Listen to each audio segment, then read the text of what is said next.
Raid testing began for the Eternal Palace Heroic this week, and we were able to test the first boss, the second boss, the fourth boss, and the fifth boss, so quite a lot to test already. So I jumped into a pub group and checked out the raid, and honestly, so far, I had quite a bit of fun. So I wanted to share my experiences with the different fights, and kind of give you a brief idea of what to expect, how they work, and how they look as well, because obviously visuals are pretty important too on fights.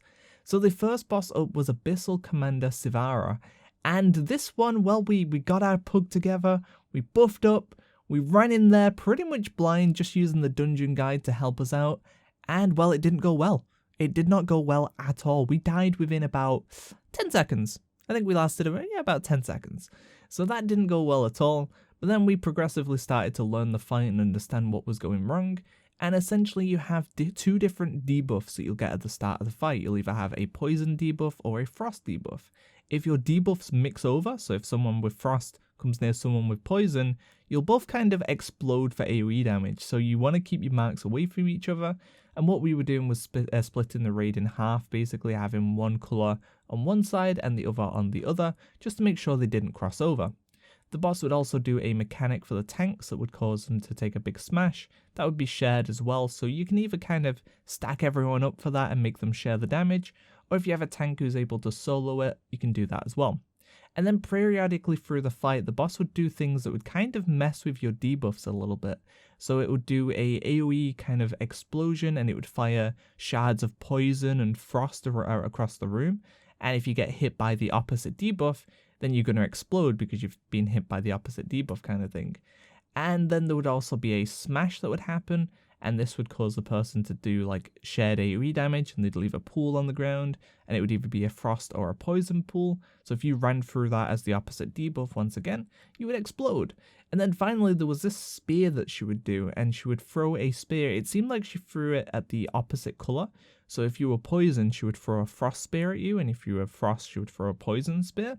And this actually was kind of difficult. Not many people were figuring this out in my group. I tried to tell them, but it seemed like it was always going on the opposite colour. So then you were having people run over to help you, but this spear was actually pulsating with frost damage or whatever. So then a bunch of poison people were running in to get you unpinned, and then exploding for frost damage, and then having their debuff explode as well. So that was wiping us, and then we didn't actually see it. We didn't get that far into the fight. But there was actually a mechanic that would swap everyone's debuffs too, and that would make things, a little bit more tricky as well. So for a first boss in a raid, this one seemed crazy. It really doesn't feel like a first boss because there's quite a lot going on. Now we were testing this at 415 eye level, so we were scaled down a little bit, but this is roughly where a lot of people will be at, kind of between 415, 420 when testing the first fight at least. So for a first boss, this is pretty hard. There's quite a lot of stuff going on, and there's a lot of stuff that could easily wipe you. So we'll see what happens. But honestly, this feels like a fight that they should probably put a little bit further into the raid, because I like the mechanics. I don't feel like they should change the fight. I just don't feel like it's the, the normal introduction fight that we're used to. Either way though, I really enjoyed this fight, and I'm definitely looking forward to doing it on live. The second boss up for testing was Radiance of Azshara, and this boss probably looks pretty familiar, and that's because it looks identical to the Wrath of Azshara from the Legion dungeon. Now some people were a little bit upset about that, but honestly I didn't think it was that big of a deal, as the Wrath of Azshara is directly related to Azshara anyway. It was something that was failed essentially, and we destroyed it, and Azshara isn't really the type to accept failure, so she tried again and created this avatar that she wanted to create. So the Radiance of Azshara was the finished product, and we end up fighting it as the second boss, so I don't think that's too big of a problem. Now overall though, I did feel like this fight was one of my least favourite of the ones we got to test. I didn't really enjoy it that much, but we'll take a quick look. So it has two phases. The first phase, there wasn't a whole lot going on. There's swirlers to avoid, there's tornadoes walking around, or swirling around, whatever you want to call it, and there's bombs that'll go on a player. They have to move that bomb out, get dispelled, and then move back into the raid. And then there'll be consistent AoE damage going on as well. So, nothing too crazy going on in phase 1. For the most part, you're just AFK DPS in the boss and having to move occasionally.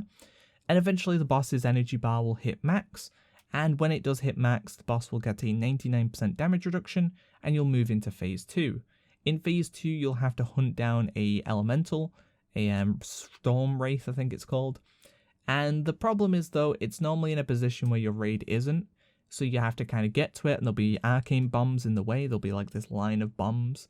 Now, I feel like that mechanic was meant to be handled with some kind of defensive or an immunity to get rid of the wall, but we were just walking through the gap, so I'm not too sure if that was intended or not, but hey, that's how we did it. The other kind of thing with this phase is you'll get this reduced visibility with this kind of storm going on, and I wasn't the biggest fan of this mechanic. It just didn't look that great.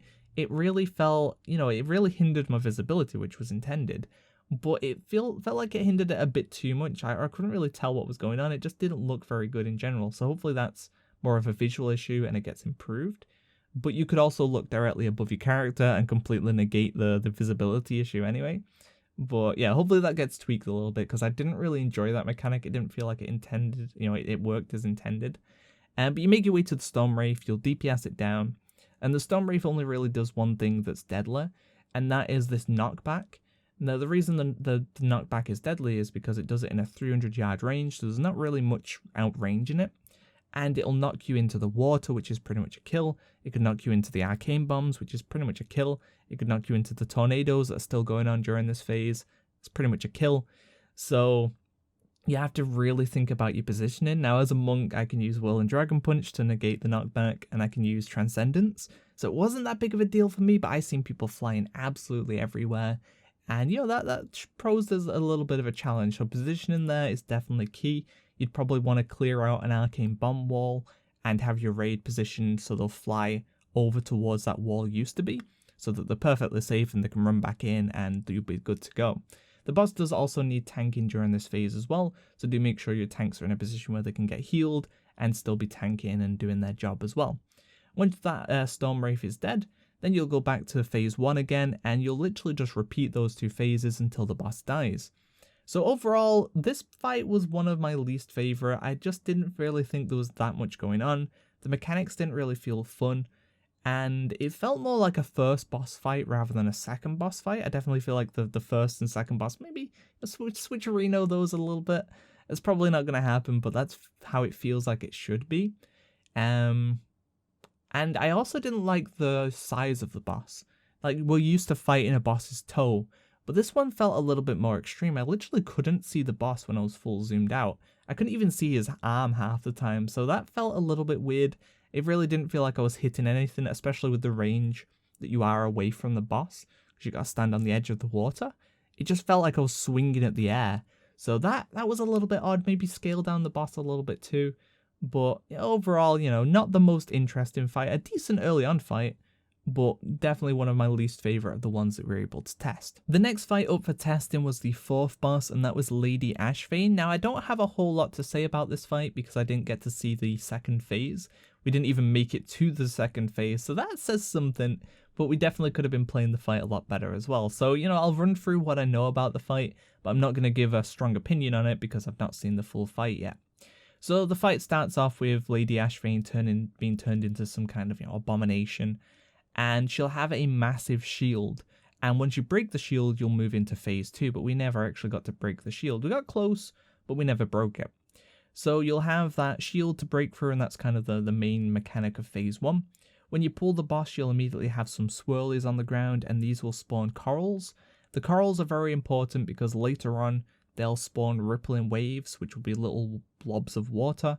The blobs of water will move towards the boss, and if they reach the boss, they'll heal the boss, or repair the shield at least.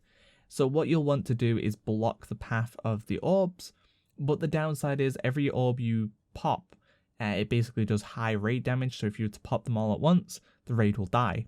So the way you want to handle this is either pop them one at a time and make sure the raid's steady before you pop the next one, or you want to have someone with maybe like an immunity, like a rogue or a paladin, run around and pop them while the whole raid sits in like a spirit link and with other heavy cooldowns, just to heal through it that way.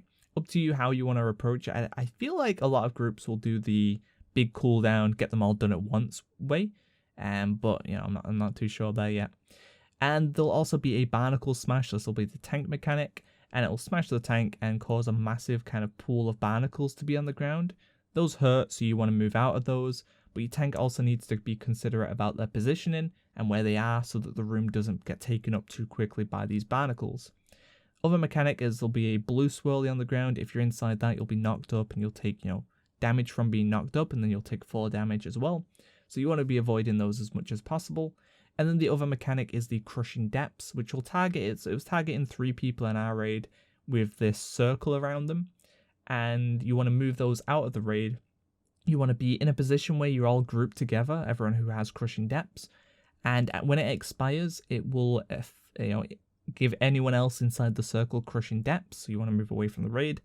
And then you'll be placed in a bubble that will do damage over time, so you want to be DPS'd out of that as quickly as possible. That's why you want to be kind of away from the raid a little bit, just so you're not hitting them with Crushing Depths, but you all want to be grouped up so you can be cleaved down and AoE down as quickly as possible. And then it's essentially just a repeat of those mechanics until you break the boss's shell, and then you'll move into phase 2. It looked like we got about 2 sets of rippling waves before we were due to break the shell, so we were pretty close to getting there. A few more seconds, we would have been good, but we never actually got to phase 2. Overall, though, this fight seems pretty good. I'm really looking forward to seeing what phase 2 is about, but overall, looks like a pretty solid fight overall. The final fight we were able to test was the 5th boss of the raid, the Hatchery, and this was probably my second favourite fight of the ones we were able to test. I didn't get to see the whole Lady Ashvane fight, but from what I got to see, the Hatchery was definitely my second favourite fight. So you'll start off by pulling the Squiddy Boy, and the first major mechanic you'll have to worry about is a tank mechanic called Desensitizing Sting. And this one's kind of interesting because every stack you get stacks up to 10 times, you'll take less damage. So at the start of the fight, you're actually going to be taking more damage, and as you get through the fight, you'll be taking less and less. Now the downside is once you reach 10 stacks, you die. So that'll be the main tank swap mechanic, and you'll want to be managing your cooldowns around having no stacks rather than having more stacks like is the norm. The other mechanic that will happen kind of close to pulling the fight is Dribbling Ica. There'll be a bunch of pools on the ground and there'll be safe spots. So you'll have to go to the safe spot, wait for those to explode, and that'll happen 3 times in a row. So you'll have to find the safe spot 3 different times. Once that ends, you'll have 3 adds that will run in. And for a while, we were actually using a 3rd tank to pick up the adds. I think we scrapped that a little bit later on, but 3rd tank seemed to work okay because it put less pressure on the tanks. They're able to manage their stacks easier, and it was just easy to have someone there ready to pick up the adds. So we picked up the adds, we grouped them together, and we AoE'd them down, but you need to make sure they die at roughly the same time. The reason for that is when they die, they'll leave a swirly on the ground, and if no one soaks the swirler, then it'll explode and put a debuff that's pretty much unhealable on the raid. So the way we were handling that was we were killing all 3 together on the same spot. We were having a mage or a paladin run in with an immunity. They'd use the immunity, they'd soak all 3 pools at the same time, and then they'd be good to go. If one dies later or one dies in a different spot, then you even need to have everyone run and stand in that swirly to split the damage. You even need to throw someone else in there with an immunity, or you throw someone in as a sacrificial lamb and let them die. It's up to you. But definitely having them all 3 grouped and letting one person soak all 3 is by far the best way you can handle that mechanic. So those things will repeat 3 times. You'll have 3 sets of adds. On the 3rd set of adds, the boss will actually run away. It's not time-based. Oh, sorry, it's not percent-based. It's time-based. So once your 3rd set of adds comes out, you'll let the boss run away, and you'll kill down the adds. You'll get those finished, and then you'll follow the boss kind of down like a gauntlet. Now, what we were able to actually do is people with, high mobility or something that gives them more momentum, like roll, flying serpent kick, blade rush, we're actually able to jump from one side of the gauntlet to the other. So not everyone can do this, and hopefully they'll fix that with an invisible wall or something, because, I don't know, it felt a little bit too cheesy. So either way, if they fix it or don't, you might be able to do that. But if you can't get from one side to the other, then you'll have to run through the gauntlet, which isn't too difficult. There's some plants that you need to not go near, there's swirlies on the ground that you need to not run through when they're exploding, and you'll make it to the bottom of the gauntlet. Once you're at the bottom, the boss will be doing a cast, and there's no immediate rush to interrupt this, so just let it go for as long as you want, and then interrupt it when it gets towards the end. Just don't let it cast. And then once it's finished casting, and once you interrupt the cast, you'll move into phase 2, and it's near enough a rinse and repeat of phase 1, except the adds that you get this time will be different. You're going to be getting a Hatchery Warrior, a Hatchery Witch, and a Hatchery Brute. The Witch is priority, and you want to be keeping her interrupted. The Brute does kind of like a smash that you'll need to sponge and get everyone inside it. And the warrior, I don't really know what the warrior did. I know it needs tanking, but I didn't really see it doing anything too deadly.